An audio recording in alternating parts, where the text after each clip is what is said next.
All right. Hello and welcome to the May Anglo-Irish Astrogeeks. We do have a packed show for you. We have a special guest with us. Welcome, John. Nice to have you with us. What you're seeing, folks, is actually my boom microphone. So I'll just move it slightly out of the way. I don't think you want to see it. Otherwise, we may get a slightly Stargatey comment as per Daniel Jackson concerning Zat guns, but we won't go there. So anyway, my name's Cubesats. I'm Anne Dunn from Astronomy Ireland. I'm Susan McKeown from Dublin, Ireland. And our special guest, John Hackett, Southeast Astronomy, Joint Secretary. And columnist for Astronomy Ireland magazine. Southeast Astronomy is Waterford in Ireland, Waterford City and County, South Tipperary, South Kilkenny, and New Ross. Right, so let's get cracking.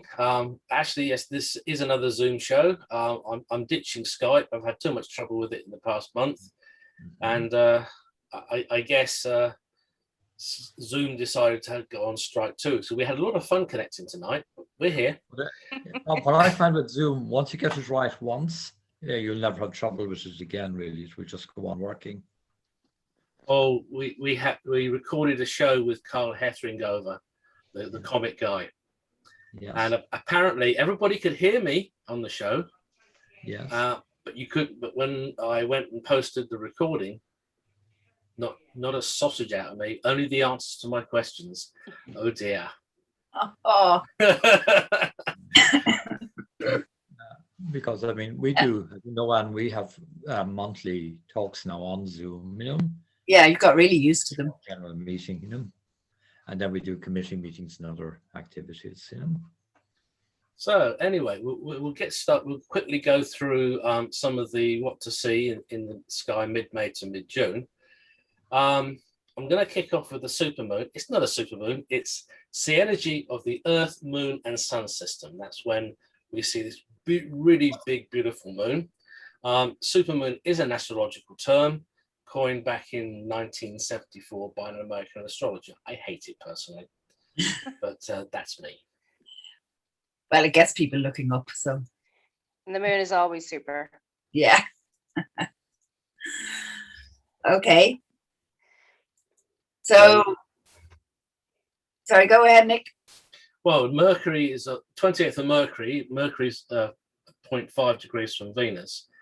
And interestingly enough, there are images of Mercury's sodium tail. And why does it have a sodium tail? Well, it's because it's sodium atoms from the planet itself being stimulated by the sun's emissions. So all the lovely radiation and CMEs and stuff are hitting Mercury like nobody's business, and we actually get to see its tail. In fact, it's been called the biggest comet in the solar system. So right now, believe it or not, Mercury actually has a comet-like tail. It is quite impressive. I've seen about 2 or 3 different pictures. The most recent one that I've seen shows the typical image of Mercury being a small point of light, and then a black and white or luminance image, as images will say, of the tail coming off the back of Mercury as it plows through the solar activity. It is quite impressive. And you know what? It's so unbelievable. It is literally, I know it's not a comet, but it is the biggest comet in the solar system. It's got to be. Yeah, you sent us a lovely photo earlier. I was wondering, could I get it here and hold it up? Or maybe you have it handy, or do you? I had to go onto Facebook to grab it now. It is absolutely fabulous. I saw it too. I mean, I don't have it handy there, but it's like, I'll wow. put a link into the show notes, don't worry. Great. Yeah. Mercury, I don't know whether that would come out, would it? You can't really know. Can't really know, but don't worry. I will share it. As you were saying, Nick, Mercury being the biggest comet, really. Like, Yeah. is it not? Do we not planet it anymore, or is it now a comet? It is actually a planet, but it is acting like a comet. It's got a tail, so it's something quite spectacular. And be careful, looking for Mercury because it is so close to the sun, and pointing Yes. your cameras there. Most people wait until the sun is just about below the horizon before imaging Mercury. It is difficult, but it is rewarding. And again, if you know how to, if you're an imager, you'll know how to process your image sufficiently so you can actually show the tail. Most people don't know it. It is really something people don't realize. It has a sodium tail. It's quite impressive. I never knew that till you sent the picture today. So you learn something every day, as we say. Oh yes, I was sent that off Twitter. That was a tweet that I was sent by one of my friends, Black Projects. What this guy finds is incredible, and he's always sharing stuff, so which I always share with you. Lovely, thank you for that. So what's the next thing about the sunspots cycle? Oh, I'll let you do that one. Oh, I just going to say cycle 24. Cycle 24 is it's hotting up a little bit, so we might get some aurora before it gets too bright. So that's really all. Nothing much else about it. Well, the only good thing about the solar cycle picking up for me is I put my other hat on, which has a call sign or 2 or 3, maybe soon 4 or 5. Because that means I can now start using HF again, and I can start working some of my friends in South Korea and Japan. So we've been talking about it on Facebook, and one of my friends is actually activating an island off the Korean coast right now. And I'm so envious. I can just about hear him. I just can't get back to him. And I want that QSL card.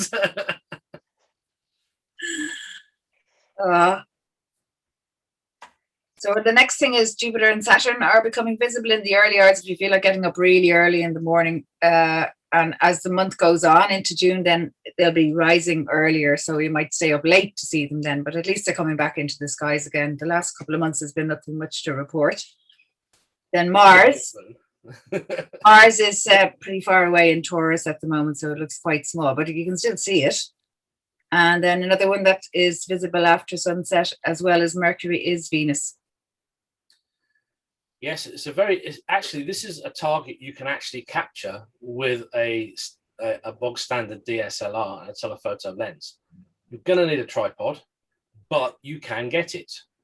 In fact, I know somewhere on my Facebook, there is a photograph I took back when I was in the States of Venus right above the rooftops. So basically behind the houses, it would be right over the Hudson River. But yes, I did manage to get it without any problems, which is a simple DSLR. Yeah, we have a good, from the harbour where we live, we've a pretty much straight view across to the horizon, and I've got it a couple of times, not this year, but other year. It's nice to be able to do. And we've done Mercury, and Uranus and Neptune are behind the moon at the moment, or behind, not the moon, the sun. So we can't see them. They would be great if they managed to hide behind the moon. Like, well, yeah. to them. Yeah. Well, actually, they do. The moon every now and again does occult Really? Uranus and Neptune. And What came into my mind was fallen far away. There are people who actually go out there and time the occultation. In fact, there's people who time occultations of stars, even by Saturn. Wow. So another thing I learned today. Thank you, Nick. Yeah. Anytime. And no, honestly, it's wonderful to learn something new every day. And sometimes you learn more than just one thing. I think the next big story for everybody is the partial solar eclipse on June 10th. So basically, we're not going to get to see a total eclipse. It begins for Ireland and the UK at about 9:59 a.m. and it finishes at 18 minutes past 12.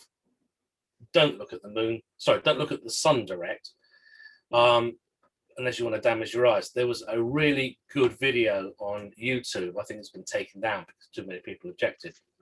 a very well-known astronomer put a pig's eyeball up to the eyepiece of his telescope, and it showed you exactly what happens to your eyes if you do it. The damage. The The damage. damage. Well, That, Yeah. yeah. put it this way: the relevant eye was actually cooked, I think, within about 40 seconds. Wow. The From sun directly through a telescope. 1999, wasn't it? Eclipse, total eclipse. There were 134 cases of total loss and serious damage. You know, in the Irish health system at the time. You know. Just from looking at the sun. Yeah. Yeah, it's so dangerous. Yeah, we have to keep reiterating that. Yes. You I mean, astronomy, well, Southeast plans to have a watch, an observing watch for the eclipse out in the countryside outside Waterford, you know, with our chairman, Roger. And we can have groups of up to 15 under the COVID restrictions if we maintain distance and if we have COVID guidelines and somebody to manage the event. So we will have a solar and eclipse watch that morning, you know. Lovely. I think for me, the best lunar eclipse I saw was back mid 2000s when I was living in Oney in Bedfordshire, and the moon was such a beautiful dark blood red, and of course all of us were busy working out the scale readings and sending them into the sky at night. Good old Patrick popped up on the television, talked about it the month before, and asked us to rate the how dark the moon got. So it was good fun. We did it, and it was a useful scientific experiment in a lot of ways, because the darkness is very much subjective. And I will dig out the scale and everything for this, but so for the next lunar eclipse, it will be certainly worth knowing about and having to hand. And as I say, most astronomical associations were only too happy to take your observations. Yeah, we will in Astronomy Ireland. And actually, talking about ways of looking, I don't know if anybody saw the sky at night. They showed you all the different possible ways to safely look at the eclipse. And we actually have eclipse glasses that we've left over from the last eclipse, and you can get them from astronomy if you just email office@astronomy.ie. Should be able to get some from them, or if you get them on the internet. We've enough time between now and then to get them if anybody wants, because they're comfortable. You put them on like this and you can look up safely. Can I please stress, buy them from a reputable dealer. Go to a proper astronomical equipment dealer and get them. It may be that there are a few quid or a few euros cheaper somewhere else. It's not worth risking your eyesight. No. I mean, Sir, from last tips here, I went on local radio and just stressed that very, very point, you know, if people are attempting to see this. Damage in their eyes. It's so permanent. It's not, it's not like something you recover from. That's it. No, you're lucky if it's permanent damage. It's likely to be a total loss. Yeah. I don't have a telescope myself. Using binoculars or a scope. I don't have a telescope. I'm a binocular user, and honestly, I've read a lot about it now, and I think I know better, but maybe I don't. And it's good to really tell people the straight out truth that sometimes people ignore, that you can really damage your eyes, like permanently. Yeah. By accident, with your best intentions of wanting to see something beautiful, but actually injuring yourself in the meantime. I don't think enough people maybe know that. Yeah. Well, most people are too caught up in the event, and they just don't think about it. And I always will stress, never look directly at the sun, even on a cloudy day, because as soon as the cloud goes away, you'll have the full strength of the sun on your eyes, and you may be lucky. You may have damaged eyesight, or you may be totally unlucky and be permanently blind. It's really not worth it. You can buy beta film, make your own viewing glasses. But I will stress with beta film, if there is a hole more than the size of the thinnest needle you've got for sewing, just get rid of it, start afresh. We had that situation recently, Joe Hallitan, when he went, but we always check the filters before we use them, minutely check them, and Joe, sure enough, he found a pinhole in it. Yeah. So he's looking for another one, In fact, really what I would suggest to people is getting a very, very good optical glass filter, because film, I feel, is just too easily damaged. Yeah. And hard to see the little tiny hole then, if there is one. Yeah. I must check mine. If it's expensive, optical glass is a better, Yeah. Glass filter is a better option. Good idea. I've heard of people using welder's glass, but I don't really recommend it. Off then completely, or to get a suitable filter for the finder scope, Well, that's pretty much what's happening in the sky for this month, mid-month to. So let's get into the really good stuff for the show, shall we? What we're really here to talk about: rockets. Yeah. I have to admit, my favorite all-time rocket in reality is the good old Saturn 1B and the Saturn 5. Can't beat it. SLS is touted to exceed it. Now, I'm just doing an update for our club on Tuesday, doing a public talk update on SLS and Artemis. And yes, SLS actually I of course, and recently, two editions ago, I did a comparison of SLS 1A and Saturn V in the magazine, side by side. They're two different configurations anyway. SLS is the parallel staging, it combines, powerful solid rocket boosters and the 4 RS-25s as a first stage, given about 8.2 million pounds of thrust, compared to Saturn V's 6.8, 6.9, But where Saturn V really scored over SLS is with the third stage.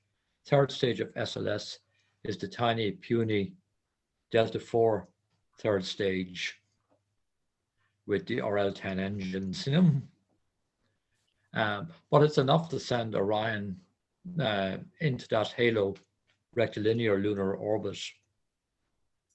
And the whole approach with Orion is completely different.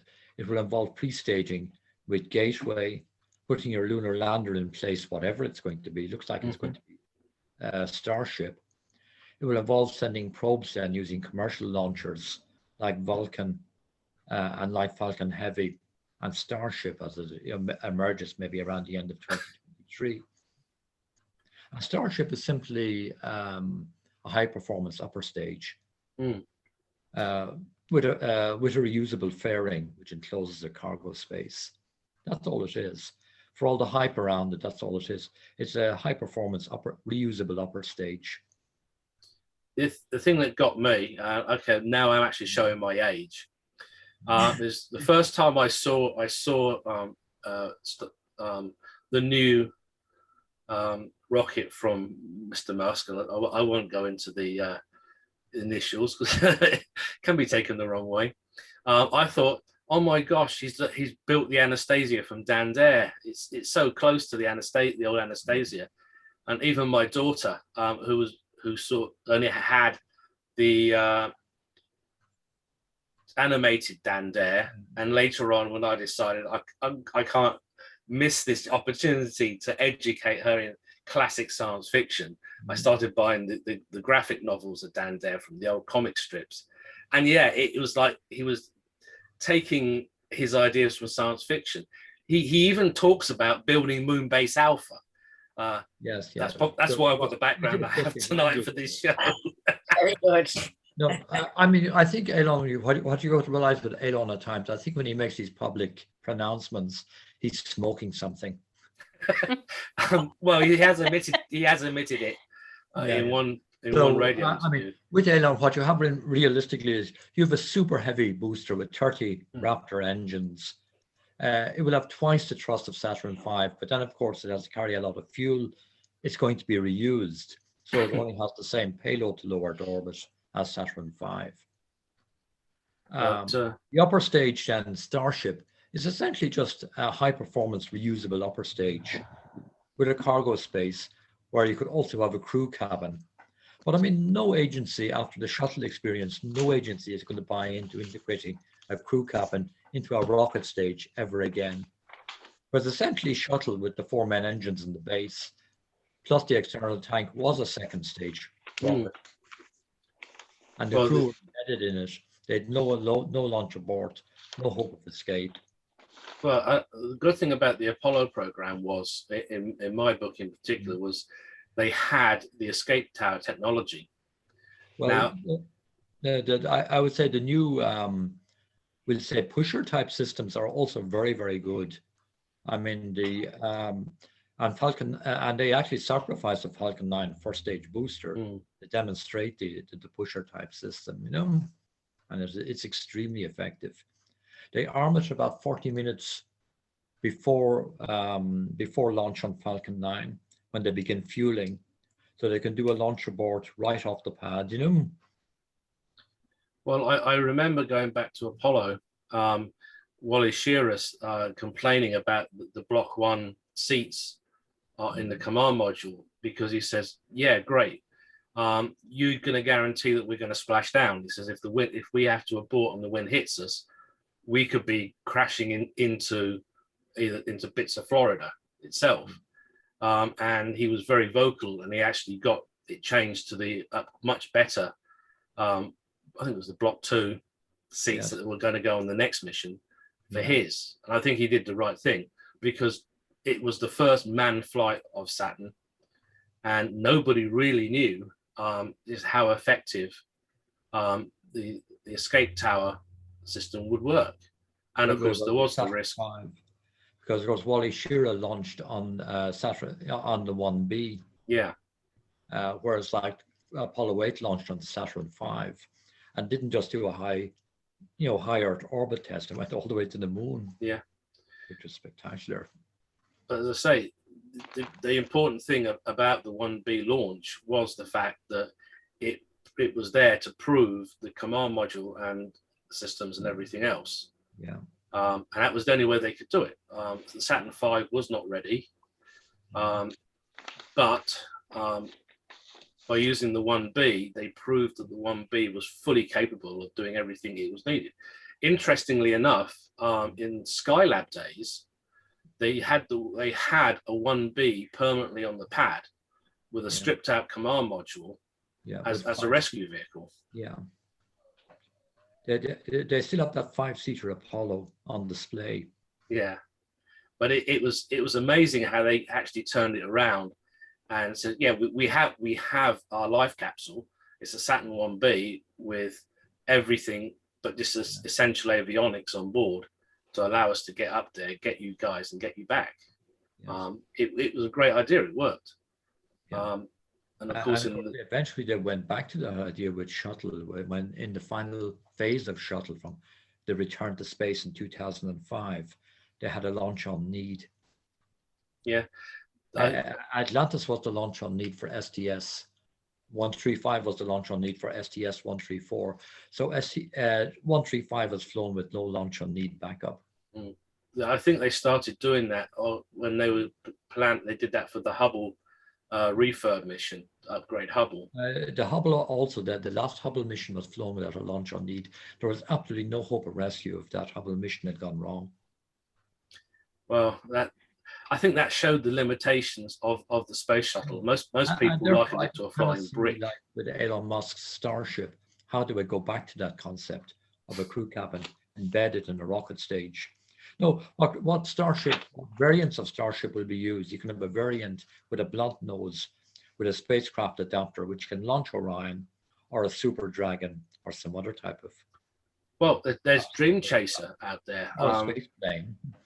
The great thing about Dream Chaser is the fact it was designed to be two types, either just purely a cargo vessel to the ISS or to become a lifeboat. And it can be crew. Yeah. So even Dragon cargo could, in an emergency, have been used as a lifeboat. If something had happened, one of the Soyuz, they could have worn their EVA suits. They could have constructed, we say, couches from from cargo bags. There was lots and lots of material that they would normally put into Cygnus or Progress that they could have used for emergency couches and used Dragon cargo to come down. And of course, the interesting thing is with Orion, it's planned to be used potentially to cruise to Mars and the asteroid belt. I know they have the potential to use it in that manner. But only if it has a very substantial hub or mission module attached to it. Yeah, but the option is there. And I think they've always been talking about a manned Mars mission would utilize Orion in this to actually go would all the way. essentially be the command module and the backup. Well, up to a certain distance, they would be able to do a direct return using the service module of Orion. Yeah. But then beyond that, it would just travel with the hub, and it would be beyond help. Well, as I say, they're looking into ways of using established technology and pushing the envelope. And I think that's the good thing about going back to the moon. We can test everything for Mars, either in lunar orbit or down on the actual moon itself. That they've adopted what essentially has been a long-standing Russian idea of having a small space station around the moon with gateway. And of course, the Chinese actually have a satellite to provide satcoms from the Earth to the far side of the moon. NASA said it was impossible. NASA said it can't be done. We're not even going to bother. And now the Chinese have done it, so they can talk to their rover. So now they're looking at something like TDRS around the moon. In fact, they've given Nokia a contract to set up some kind of communication. 4G. Yeah, going to the moon, guys. Pack your cell phones.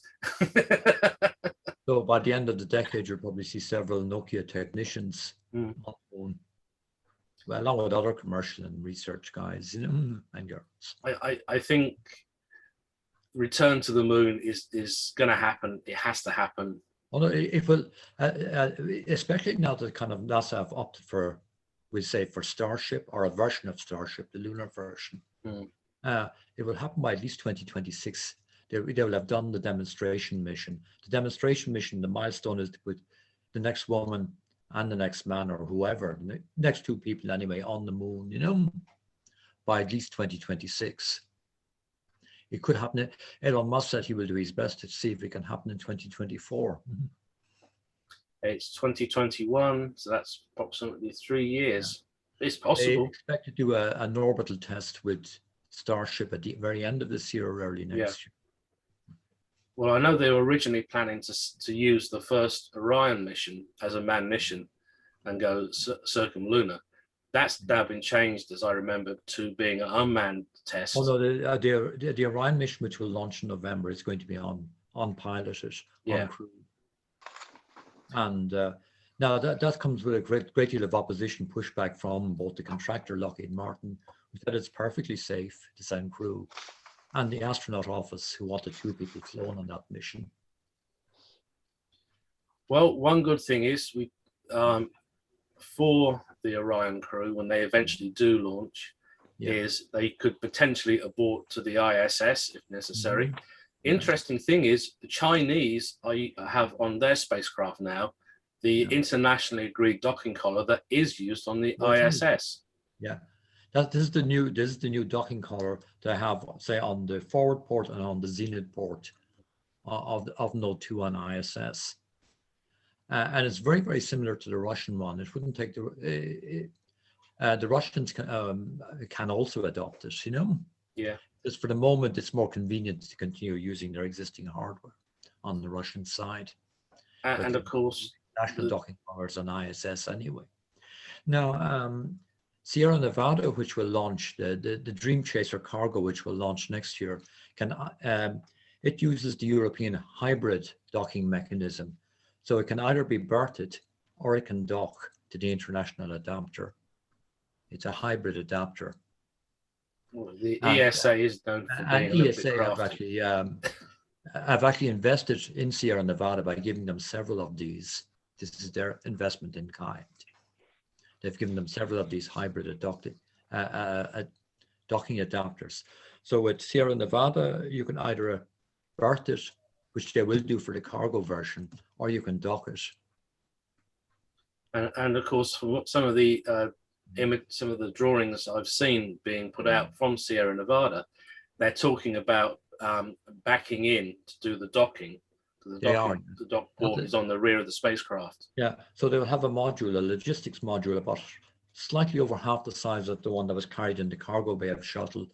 The Shooting Star logistics module on the back docking port of Sierra Nevada Dream Chaser. So that will, and also then a lot of unpressurized cargo can be mounted on that logistics module. So you have about 2.5 tons of, we'll say, cargo in the cabin and science in the cabin. Another 4 tons of pressurized cargo in the logistics module, and then you can put trash in the logistics module coming back, and still send down 2.5 tons of say, science and items for refurbishment, which will make a runway landing. They're going to make a runway landing at Kennedy. Yeah, it was interesting to see that the prototype that was test flown had skis instead of wheels. Yeah, the landing version will be like X-37B. We've already occasionally read OTV4. We got a glimpse of X-37B landing, and that was by accident. The Air Force didn't intend that to happen. It's just that there just happened to be a camera crew in Kennedy at the time. Very convenient. But they actually flew it hypersonically through the civil airspace without notice. And of course, in some respects, science fiction has always led science fact, particularly in space exploration. Arthur C. Clarke wrote a paper on geostationary satellites. So the belt's now where the satellite sits, named after him. And a lot of the more sedate science fiction authors and some of the TV people like Jerry Anderson have really pushed and led with the concepts. The moon basing UFO is one of the concepts under the domes interconnected into the center, is one of the concepts that's under consideration for the first lunar colony. Well, the first lunar colony, you're speaking of the late 2020s. So as it stands at the moment, Artemis 1 will launch in November and will be uncrewed, and will follow that very elongated elliptical orbit around the moon. Now, Gateway will follow. That orbit is chosen. It will also launch 30 Cubesats and several probes towards the moon from the upper stage, where a lunar lander might previously have been housed. What will the Cubesats be for, John? Cubesats will be for a range. One will be to establish that the halo orbit they're thinking of is very, very energy efficient and will work very well for Gateway, which will need minimal reboosting. A lot of them will just be solar and lunar observation, and Great. just radiation in deep space is another experiment. And So who knows? Artemis 2 then in about mid-2022, 23, Artemis 2 will be the first crew mission. It'll be the same mission, but with 4 crew. 2 or 3 Americans, and then 1 or 2 from ESA and JAXA, It has to be worked out yet. And they're still offering, if they will come back into the partnership, they're still offering Roscosmos a seat. I think at the end of the Roscosmos, I think, would find that completely humiliating that the first cosmonaut would arrive at the moon on an American spacecraft. I think the interesting thing was when some American entrepreneurs bought the Russian N2 engine, which was meant to take cosmonauts to the moon originally. Yeah. Got the bugs fixed in it, and it's now a commercially used engine for boosting heavy equipment into Earth orbit. kind of ironic. It was it was orbital, or as they became orbital ATK and are now part of Northrop Grumman. They bought a job lot of these engines, and of course you remember then on their second Cygnus mission, one of these engines failed, and you just had an explosion on the pad. So that they now use another Russian engine, a version of the RD-180, you know. They use an RD-191, you know. So then Artemis 3 then is now the projected moon landing.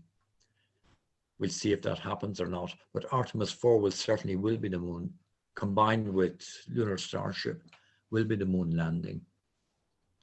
Artemis, and the cadence is going to increase then. It will go from maybe every 15 months to 9 months, eventually to 2 launches a year to the moon, you know. Wow. That would be amazing. And it's quite soon. Gateway will be launched then by Maxar. Maxar then have done a deal with SpaceX to launch the core propulsion and service module for the Gateway on Falcon Heavy, you know, in 2023. Well, the interesting things for that Artemis 3, and that may or may not be a landing. It may be just to establish themselves in Gateway, you know. The interesting thing I notice is that going back to the Saturn V, that was to LEO, low Earth orbit, that could shift 140 tons. The Russian N1 engine, 95 tons. Energia, 100 tons. Falcon Heavy. Now, Falcon Heavy has 2 figures, 63.8 yes, and 57 tons. Starship, they're talking between 100 and 150. That's yet to be but in confirmed. fully reusable configuration. Now, in the case of, we'll say, Falcon Heavy, the Falcon Heavies that have launched up to now, one used a Block 3 core and 2 Block 3 boosters. The second one was Block 4 core and 2 Block 4 boosters. The current one, Block 5, will have significantly more performance, and you're speaking probably of 65 or 67 tons in semi-expendable form, where the upper stage and the core will be expended, but the boosters will be recovered. The interesting comparison here would be with the Long March 9. Yeah. They have figures of about 140 tons, which is the same as Saturn V. Yeah. And their other one, which was the 921 rocket, is only 70 tons. So, but interestingly, nobody has figures for India as of yet. SLS Block 1A, the version, while it has a lot more thrust than Saturn V at liftoff, the upper stage is the push stage is the letdown part of it. And so about 82 tons to low Earth orbit. The figures I'm seeing is 95 on Block 1, 105 that would be Block 1B. That would be Block 1B with the enhanced upper stage. Block 1B has been cancelled. Yeah, Block 2 was rated at 130 tons to low Earth and that has been cancelled as well, because realistically they look at Starship. So the only version of SLS that's now going to fly is 1A. Yeah. And they're already building, say, the core stage for Artemis 2 and Artemis 3. And they're going to lay out the core stage for Artemis 4 soon. They've bought up to 10 of these, we'll say, interim cryogenic upper stages, the small upper stage. So they plan to go on using it through the decade. And then eventually they'll just do the sensible thing and buy heavy lift from a commercial provider. Yeah, because ISRO has confirmed it's doing preliminary research for the development of the Super Heavy, which is planned to have a capacity of about 50 to 60 tons. However, this is presumably into low Earth orbit. Yeah.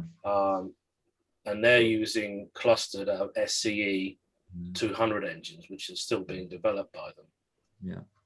Now, Blue Origin had plans for New Glenn, which would have lifted about 45 tons to low Earth orbit, but they haven't even got a prototype fabricated at this stage. They're just years behind. In fact, there are very, very strong rumors at the moment that Blue Origin is about to be taken over by ULA for its engines, for its engine division. It's possible. And for the lease on LC-36A, and that very, very nice factory they have at LC-36 in Kennedy, where they're manufacturing the engines at the moment. It's So always those assets and the engine and the BE3 and BE4 engines, which are being manufactured, it looks like ULA are going to make a swoop soon, and Blue Origin will be part of ULA. In fact, Jeff Bezos recently, for their, we'd say, internet constellation, they've already bought several launches of Vulcan to launch their satellites.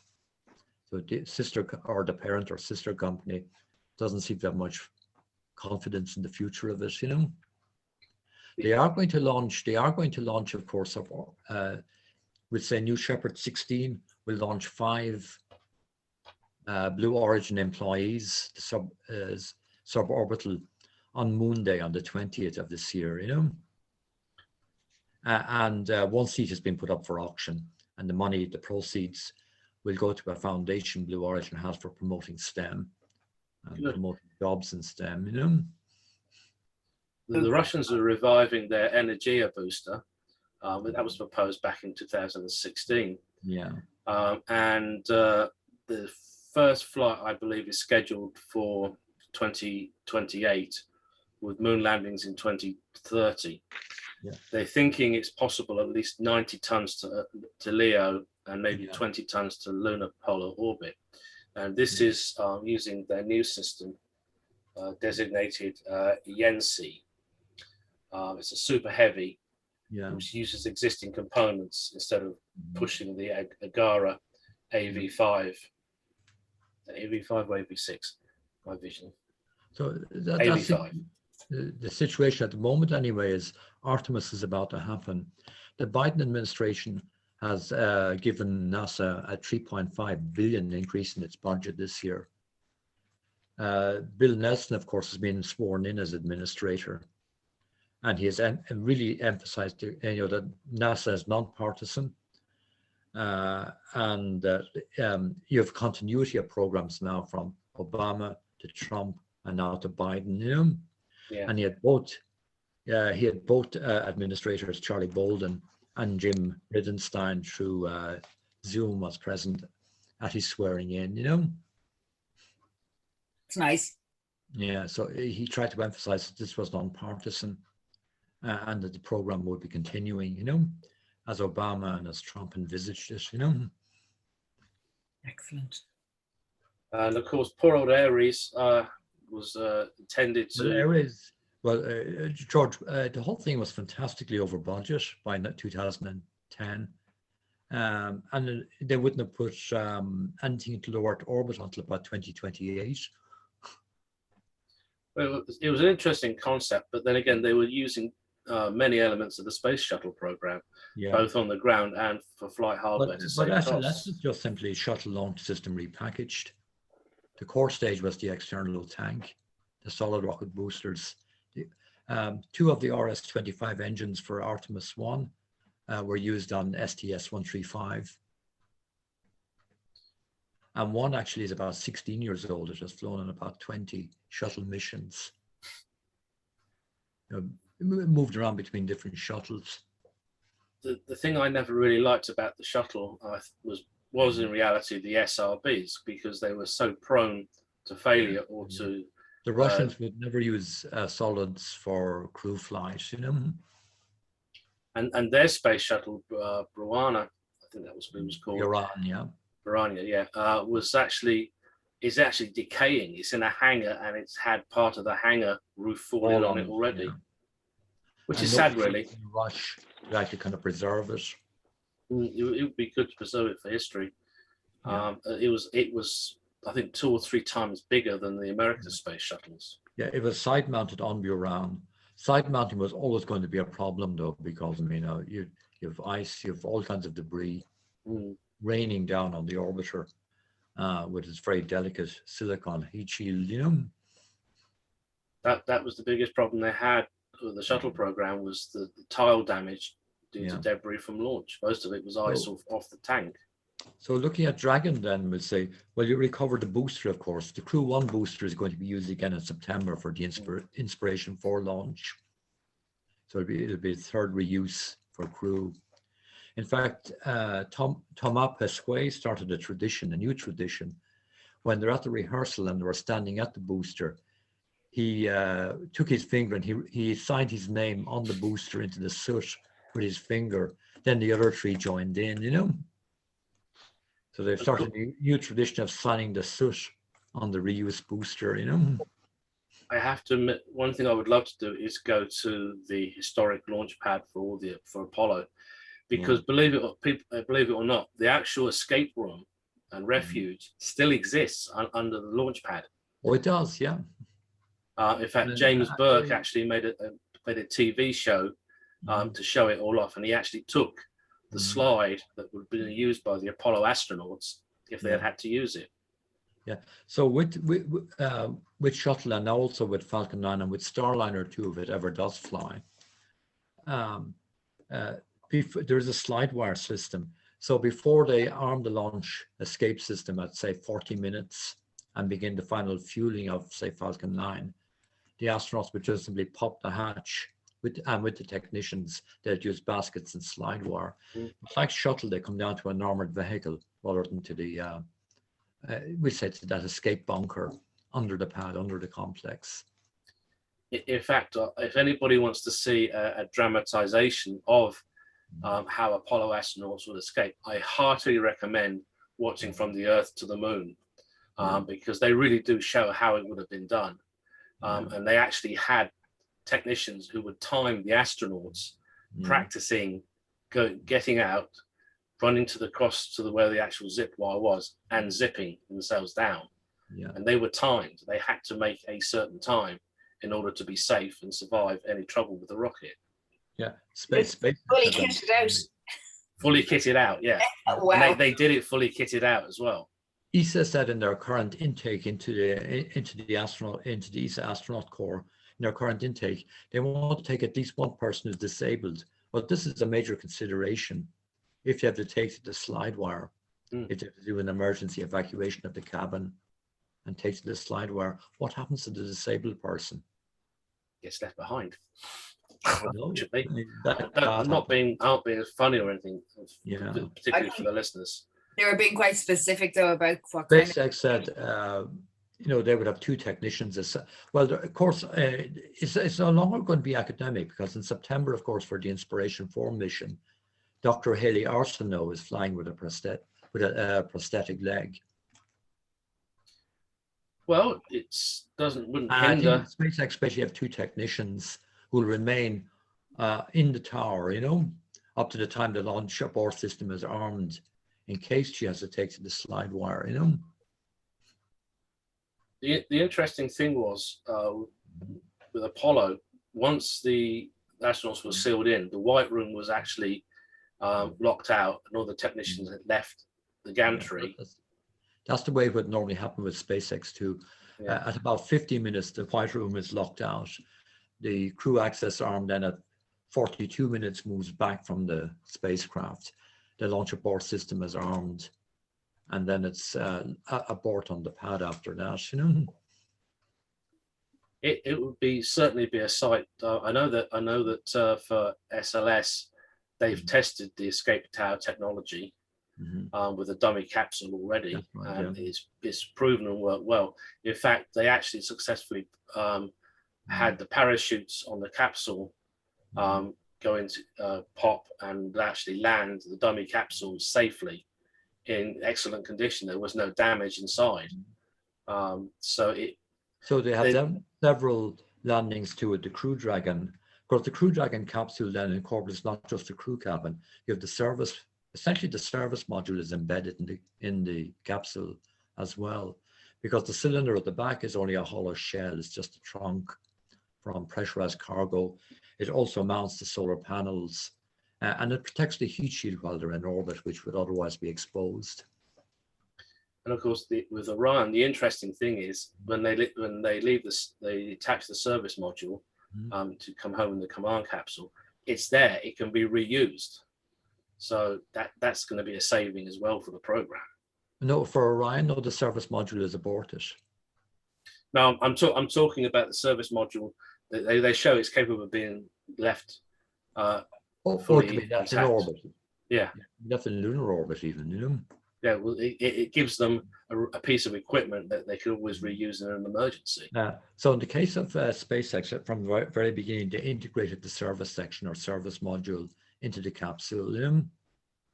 And in the case, say, like of Starliner, it has a traditional like Apollo type service module that it just jettisons. The trunk is not a very expensive. It's like losing a fairing essentially, and then you're losing the solar panels as well. It's not a very expensive loss. But being able to potentially reuse equipment is a great saving. Yeah. So at the moment now, you have one capsule reused on ISS Endeavour is on its second use. All they had to do with it essentially was replace that waterproof outer shell they have around it, semi-ablative outer shell, and the heat shield. And they didn't really need to replace it, they just did it for safety. Well, the interesting thing was with the Apollo command capsules, they proved how good the heat shield was, because on Apollo 13, after the explosion on the service module, when the oxygen tank went up, at first they thought that the actual heat shield may have been damaged. Yeah. But when they actually looked at the command capsule that returned to Earth eventually, there was no real damage. The only damage, of course, was from re-entry. There was no other physical damage at all. So it really showed you how well the equipment was built. So in the case of, we'll say Dragon Resilience now, it will be just interesting to see kind of when they actually take the heat shield off and look at it. It seems to have, there seems to be very, very little scorching to resilience this time. It had a slightly kind of toasted marshmallow look about it. But well, if you look at the command module that's on display at the Science Museum, you have that effect there. So with Soyuz, it's well, the ablative coating of the heat shield continues up the sidewalls, but really it comes back in an extremely scorched, and the metal has been severely stressed. You know, the metal of the return module has been extremely stressed. Roscosmos would never think of reusing it. You know. Well, then you subjected the capsule to an impact on terra firma, literally, which I think was the whole reason the Americans like the splashdown idea, because the water's a lot less damage. Well, Soichi Noguchi said now, of the 3 landings he has done, say in shuttle, he said initially when they touched down with shuttle, the touchdown on the main undercarriage was very gentle. Eileen Collins was an extremely good pilot, you know. But then the main wheel came down, the nose just slammed down, and he said that wasn't trivial.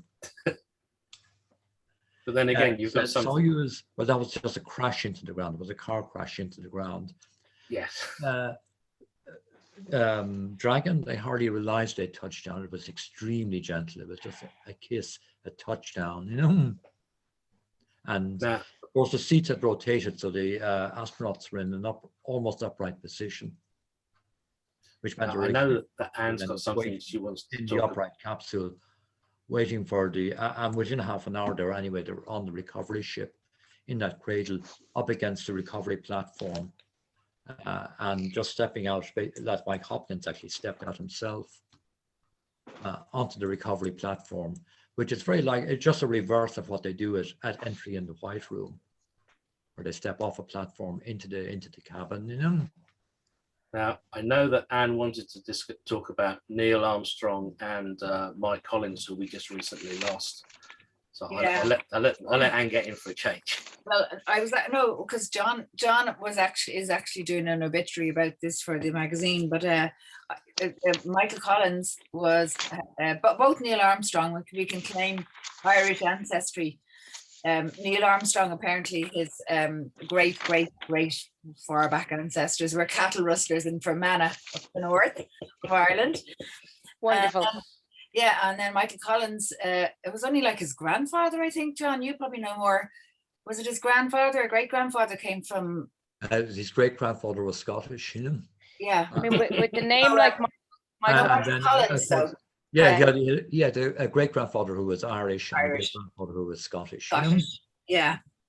With a name like Michael Collins, he'd have to be some kind of a Celt. Oh, no. He was actually born then in Rome in 1930, and he was, he was born to a military family. His father was a colonel in the U.S. Army, you know, and serving in Italy at the time. All right, I didn't know that. Yeah, but of course they are.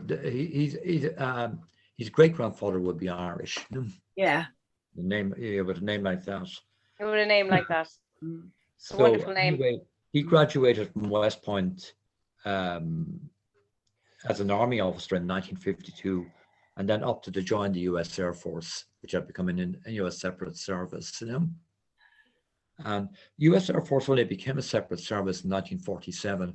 Right through the Second World War, it flew as part of the Army Air Corps. Okay. So he served in France then at Chambray, Brussier Air Force Base in France, flying F-86 Sabres. And he was accepted then into the U.S. Air Force Experimental Flight Test Pilot School at Edwards in 1960. And simultaneously, he was doing an aerospace engineering degree from the Aerospace Research Pilot School. And he graduated with a master's in class 3, you know. Wow. The third output. And he was selected on his second attempt as part of his 1963. He was selected as part of the 1963 class of NASA astronauts, the third selection of astronauts. He tried in 1962 with Neil Armstrong, but wasn't selected, oddly enough.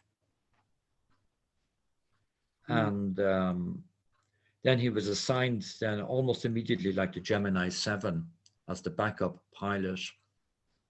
I'd say Jim Lovell was the pilot. They spent 14 days inside in the tiny, cramped Gemini capsule. Basically, Gemini had 2.5 cubic meters of space. If you kind of let yourself up out of the seat, you almost immediately bumped your head or helmet off the hatch. Wow. Straight over your head, you know. Claustrophobic. So it was actually only about 60% bigger than Mercury, but 2 people were crammed into it. Wow. 2.5 meters. That's like maybe 6.5 foot. Is it 6'7"? I'm thinking in feet. Yeah. Or 6'7". I mean, yeah, you can nearly touch the walls. 6 foot was the maximum height for an astronaut in class 2 and class 3. That's very claustrophobic, but also you just have to appreciate them even more for what they did and how they did it. Because I mean, the first crew then, we say Gemini 5 with Gordon Cooper, it was kind of, we'll spend 7 days in this or bust.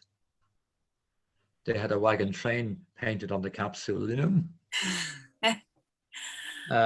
I say Gemini 7 then was the attempt to do a full lunar length mission of 14 days. Wow.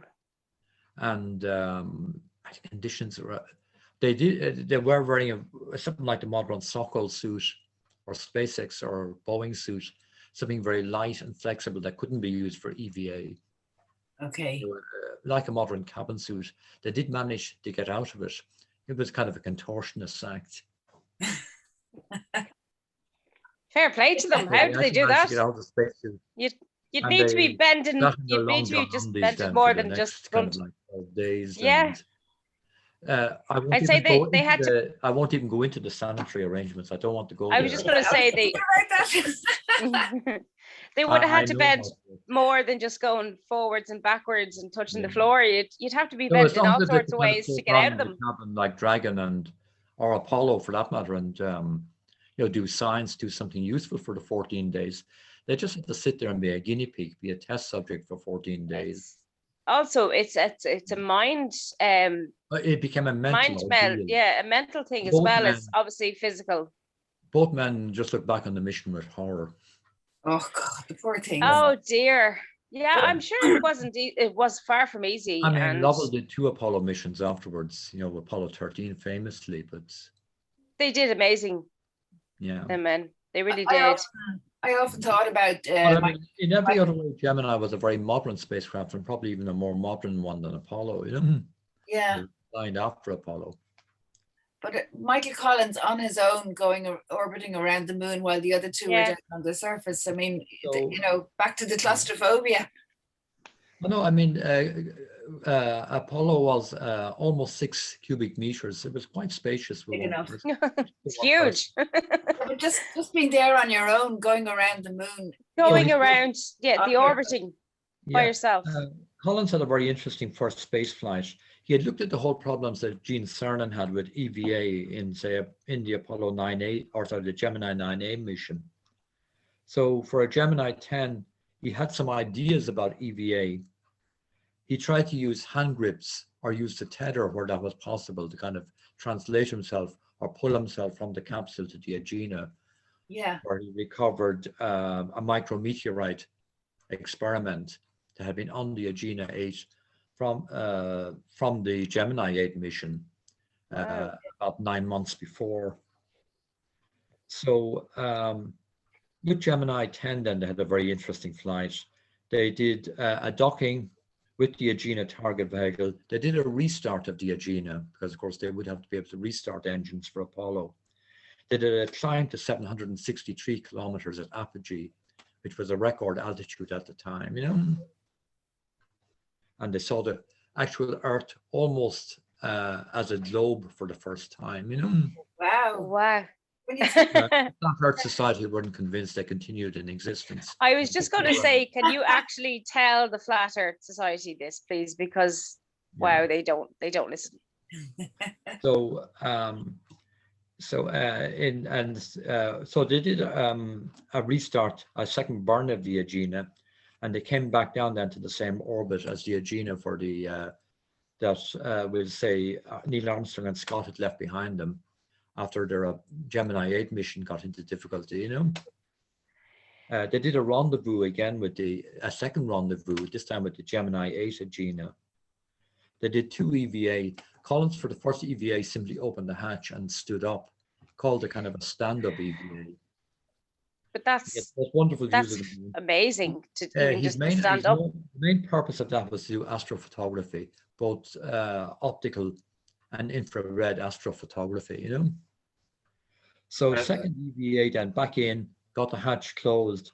Second EVA was a full EVA where he went out, retrieved the micrometeorite detector from the Agena, but that was cut short for various reasons. They were low on fuel at this stage where they carried out 2 rendezvous.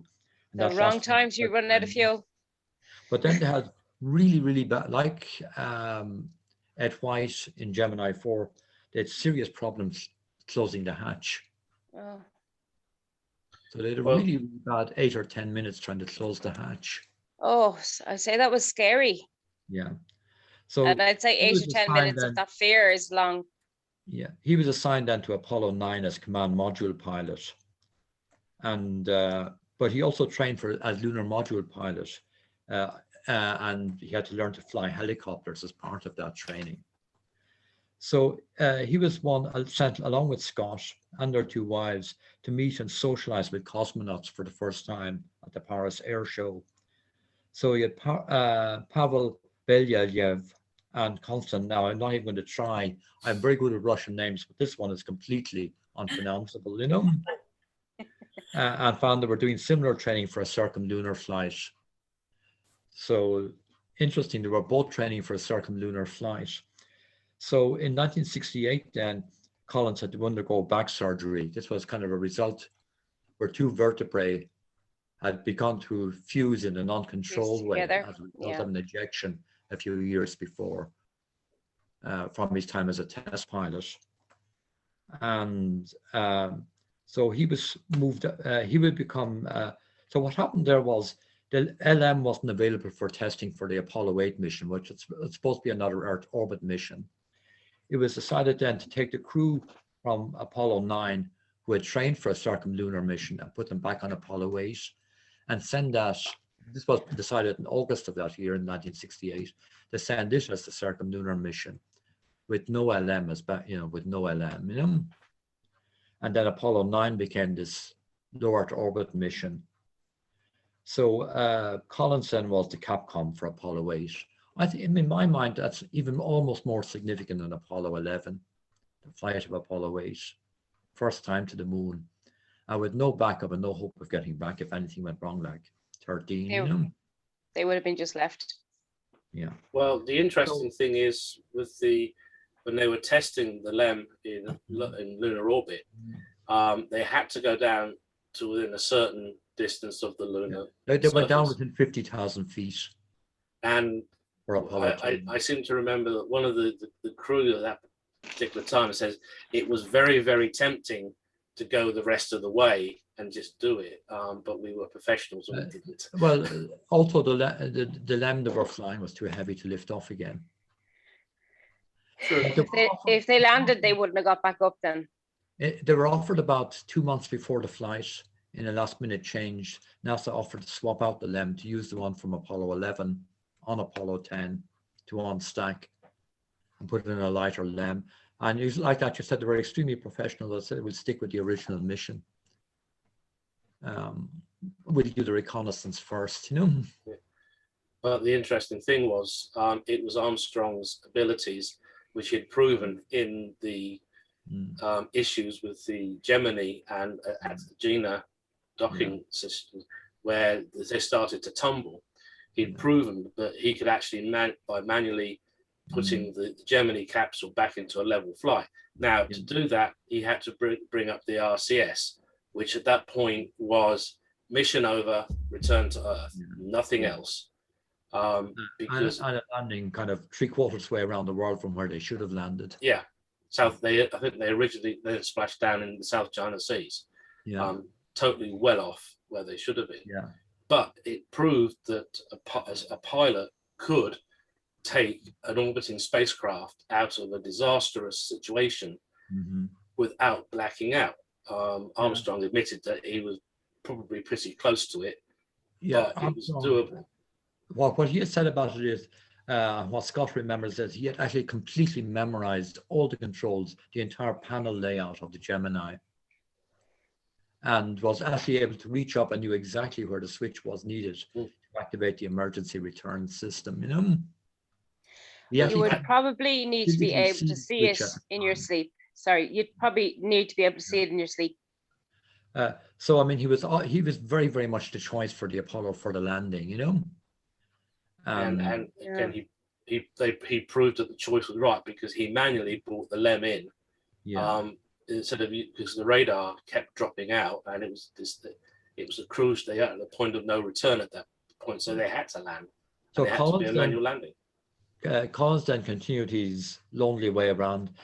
He was the first one really, because I mean, in Apollo 10, they had only been away from the LEM for maybe a maximum of about 2 hours. So, the Apollo 10, we'll say, command module pilot did have one passage around the dark side of the moon alone, but for Collins, it was continuous. It was many orbits. How long was Michael Collins in orbit, time-wise, approximately? Time-wise, in lunar orbit, without the LEM, without his two crewmates, he was about 28 hours in orbit. I mean, that's a long time by yourself going around the moon, He was extremely busy because he was doing a lot of photography, survey, and mapping for future missions. I'm sure he was, but it's still a long time going around the moon. Like, I mean, for somebody that obviously it had never happened before, he was pretty much the first guy. Actually, never discussed it then with the two guys what would happen if the LEM didn't lift off. Yeah. Disastrous failure. They had their own experiences. They didn't need to discuss it. They knew exactly what the flight plan was, what the procedures were, and Collins would have they didn't mention, are you going to go home without us or whatever. They went with the job and professional. They worked out 19 procedures, by which one of which would have involved bringing the the Apollo within 8 miles, of a perigee in a I very, mean, very low orbit, it within 8 of miles of the lunar surface. yeah, we in a think of 8 miles. Well, temperature- me myself, I think of 8 miles as far, but 8 miles up Yeah. above a moon, Yeah. that's so small. You have some very high The peaks. margins are tiny there. Yeah. You have some very high peaks. But anyway, what he would have done then in that case was a snatch docking. There was only a very small chance of bringing it off, but he would have tried everything. And then he would have just simply sat down, circularized his orbit, and without saying anything, he'd have just followed procedure and what the flight plan called for and gone home. Lucky that never happened. And then Nixon, of course, had that famous speech, the backup speech. Neil Armstrong, when he was being interviewed by first of all by Gail Byrne and later by David Moore, said he actually didn't hear that speech until about 4 years afterwards, and he was glad he didn't. The bit about Really? buried on the moon, and being with God on the moon forever and all that kind of stuff, Wow. Yeah. So Collins, anyway, there was a slight hiccup just at the docking, but he just did a small manual correction and the docking went off okay, They would have made a second attempt. There wouldn't have been anything too serious. It wouldn't have been a collision or anything. He would, once the LEM had come back, to a kind of close rendezvous with the command module, a docking was certainly on. And certainly a transfer EVA was on, Well, he was certainly, and the rest of them pioneers. So They were walking into. They come back, they do the splashdown, they do the quarantine, they do the world tour, including that bit you see in the Crown and Buckingham Palace. They arrived back in Washington in November, and Collins at this stage was being offered a future command, a future mission.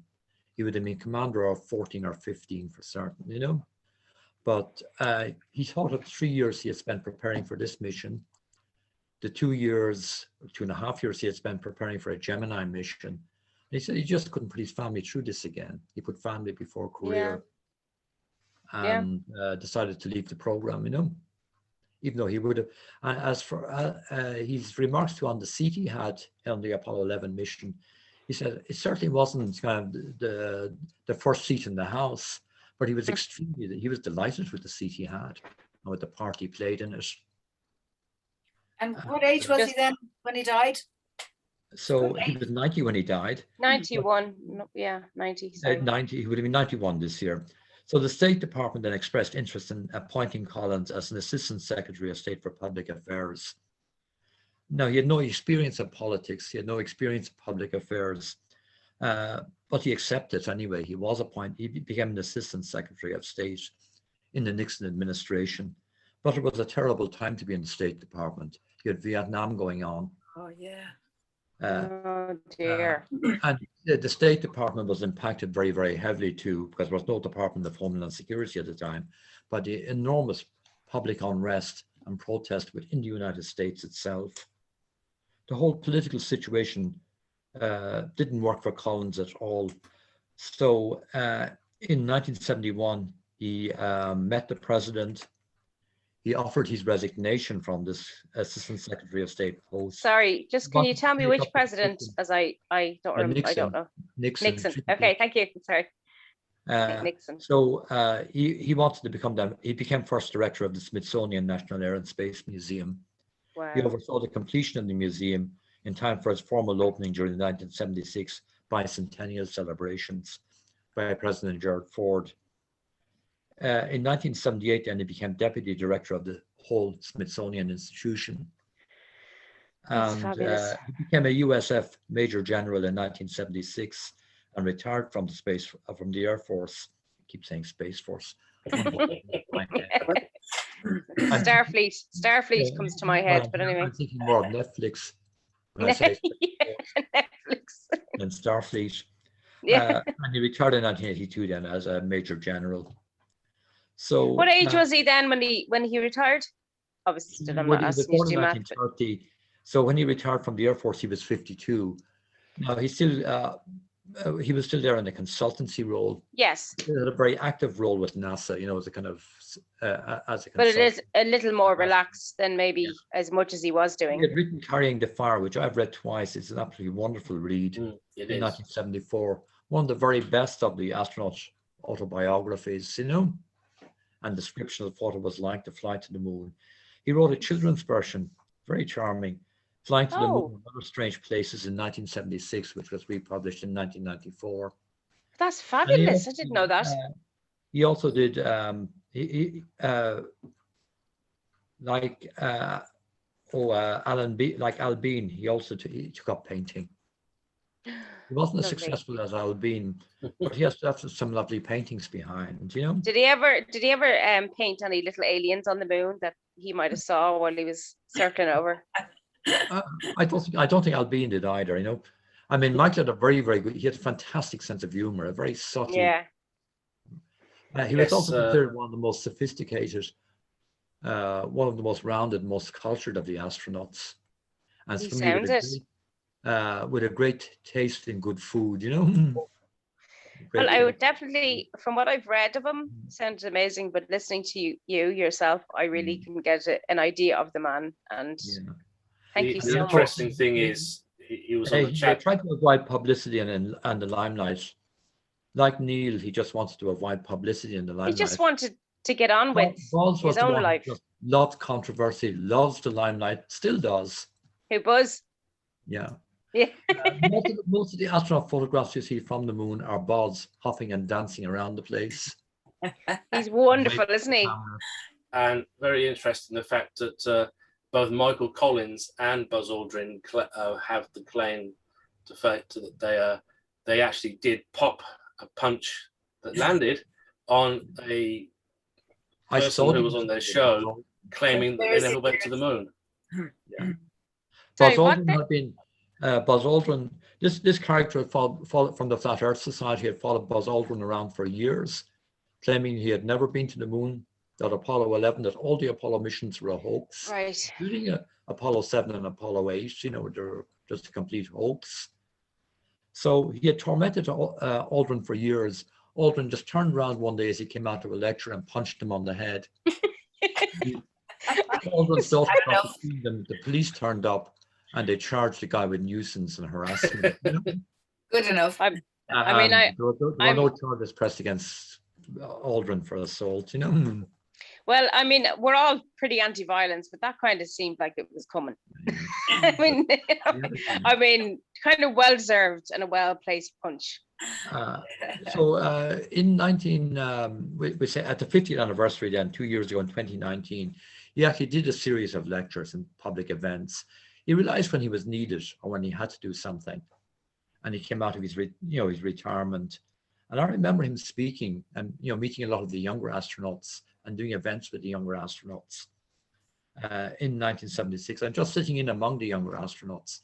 At one point, sitting in the audience and taking questions from a much younger astronaut who has now been assigned actually to the Artemis program. You know. Oh, that's nice continuum there, isn't it? Yeah, and he also, of course, was he did that famous question and answer from Launch Complex 39A in 2019. Aldrin was supposed to be in there that morning, but he didn't show. What I will do is I will find the link to the Mythbusters when they actually blew up all the hoax about it, because they did a very good show on busting the moon hoaxes, showing how the images that people, the flags waving in the wind. Yeah. No, it's the astronaut actually touched the pole. We should look, Nick, once me and you get there, we can just take pictures ourselves and send them back, you know. Well, the point is, photographs have been taken from Lunar Reconnaissance Orbiter in the last, we'll say, 7 years, and all the sites have been photographed. Yeah. But it still doesn't stop the people that say, oh no, it's a Hollywood soundstage, CGI. CGI did not exist in those days. No, but I mean, Hollywood had done a better job, really. Well, the Chinese accept that the missions are real, and they said that if they land at the Apollo 11 site, they will destroy it. Oh no, I hate hearing stuff like that. That's stupid. Yeah. That's small-minded, idiotic. And of course, they haven't signed up to the 1967 Space Treaty. They intend making territorial and mining claims on the moon. Yeah, I did hear about the mining thing, and it does worry me. But if they're going to ruin the sites, the original sites, like, why would you ruin them? Leave them be. Yeah. They're not harming anyone. They're not hurting anyone. Well, you see, the Apollo sites are World Heritage sites. Excuse me. Yeah, they're also. I know. I know they did or leave some. Stonehenge or any of the great monuments of the world, you know. Also, I know World on the Heritage. moon itself, some of the stuff that's been left behind. Okay, maybe not purposely, but on purpose. Now they're now want to see how it weathered on the moon, how it's, you know, all these kind of things for our own interest, for our own sake, to see what happens with something on the moon, and to see what's, you know, what's happening whatever amount of years later, if it survived. Flag meant to be white now, like it's faded.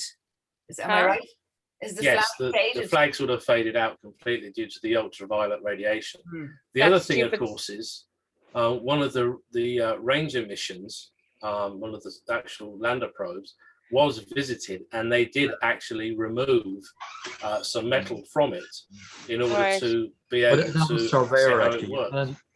Alan Bean walked over to Surveyor, and Pete Conrad walked over to Surveyor, and they actually took this Surveyor had landed 2 years before them, and they took samples of us, you know. I believe they took one of the cameras back as well. Yeah, and they brought a camera back. Yeah. So for the Artemis missions as well, starting this October, Astro Robotics are sending a lander to the moon, a Surveyor type lander, but much more sophisticated, with 24 instruments and experiments. The Viper rover will be privately launched in 2023. In Shackleton. Privately by who? Sorry, I mean, I know it's privately, but Astro Robotics are the company. Astro Robotics. Oh, thank you. The Perigee lander. It'll be launched on the first launch of Vulcan in October of this year, you know. And NASA then have this program called CLIPS, and they will go on launching a whole series of the. NASA won't launch any of the landers. It will simply take the data.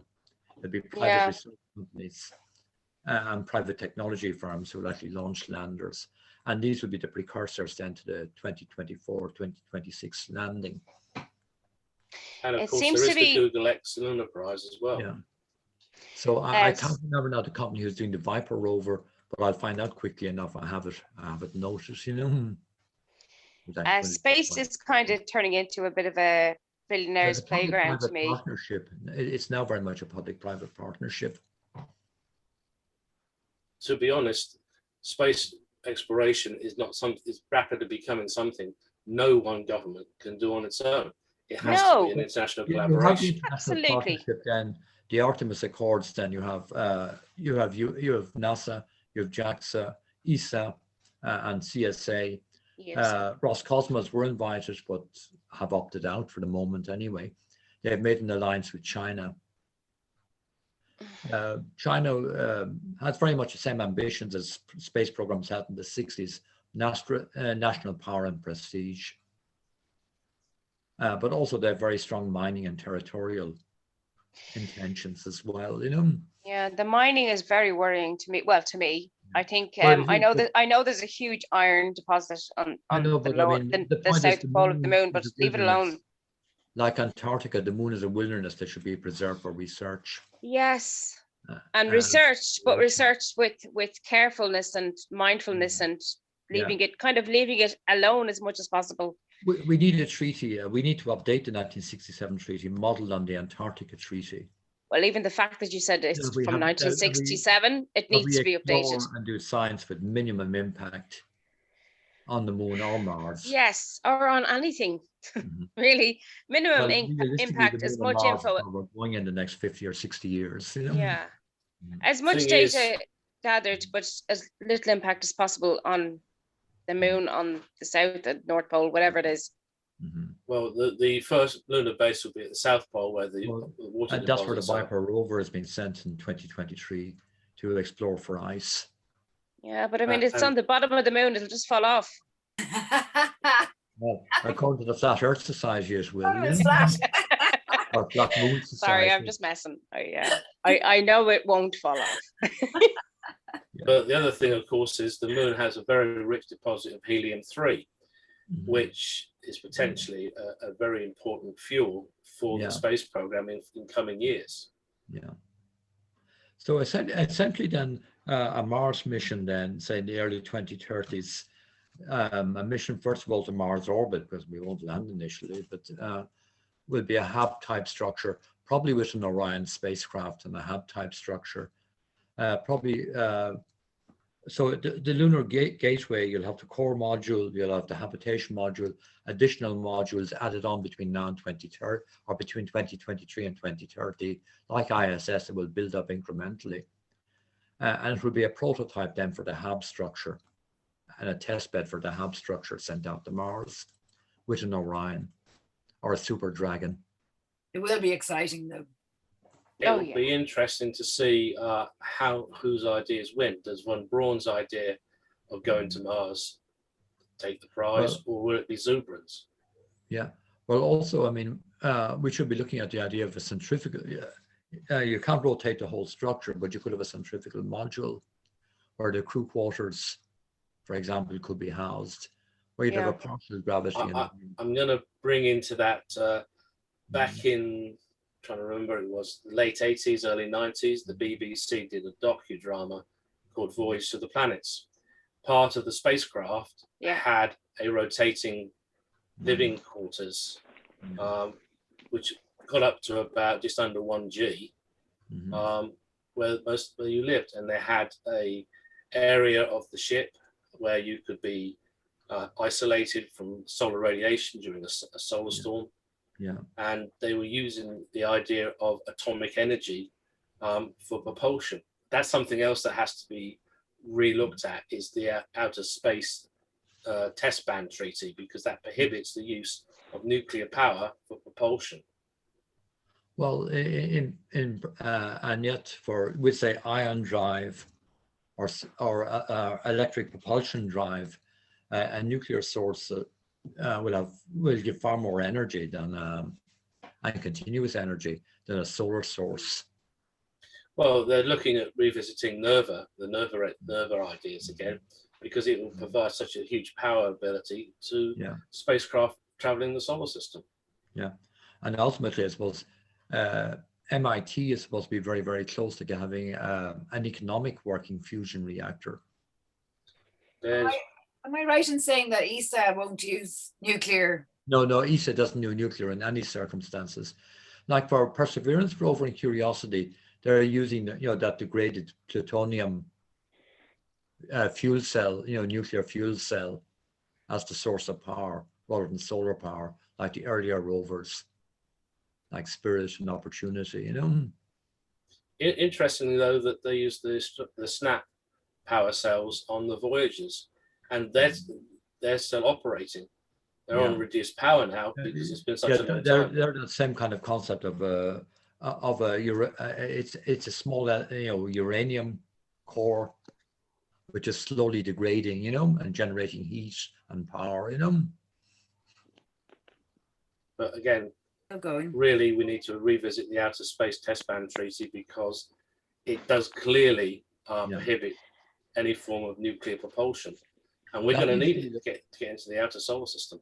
Yeah, that certainly needs to be looked at to get to the outer solar system, and also then for the exploration of planetary surfaces or moon surfaces, that you just simply can't kind of mine, destroy, and despoil them.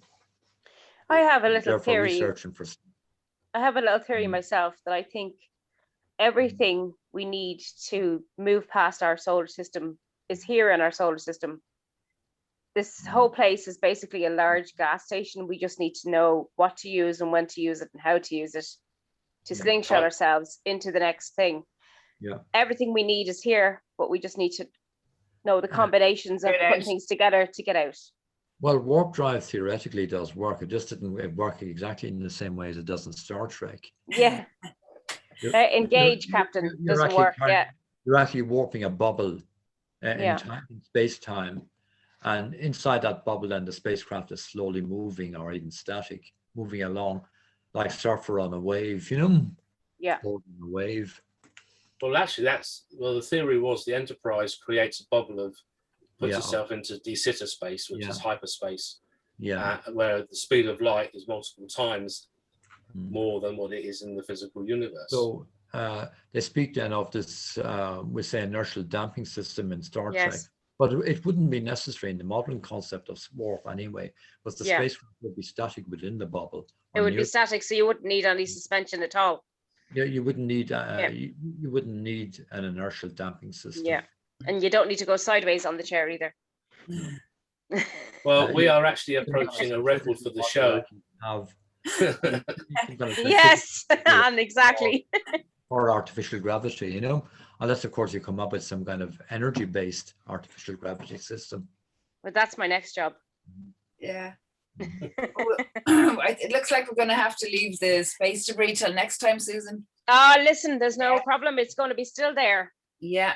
As I say, we are approaching an hour and 3/4 already. Oh my goodness. Yes. So yeah. Francis actually has just left. Actually, no. Thank you, Francis. Sorry, Francis. We did. So sorry as well. Yeah. So we're probably going to ask you back, John, at a later date anyway, because obviously this is a really good topic. We could keep going for hours. Yes. But I think it's a great time to be around because, you know, the Artemis program is no longer just a kind of a theoretical thing like Constellation was, that someday we might get to it. You know, it is actually happening, you know. The core stage is now being stacked with the solid rocket boosters in the van. So, right, I think, say we're at 1 3/4 hours roughly. Probably a good point to say it's good night from me. And it's good night from him. And it's good night from me. And good night from me. And thank Good you, night, everybody. Yeah. What a wonderful everybody. evening. Thank you very much. I appreciate your time, John. Bye. Thank you, Bye Gemma. bye. All the best now. Bye.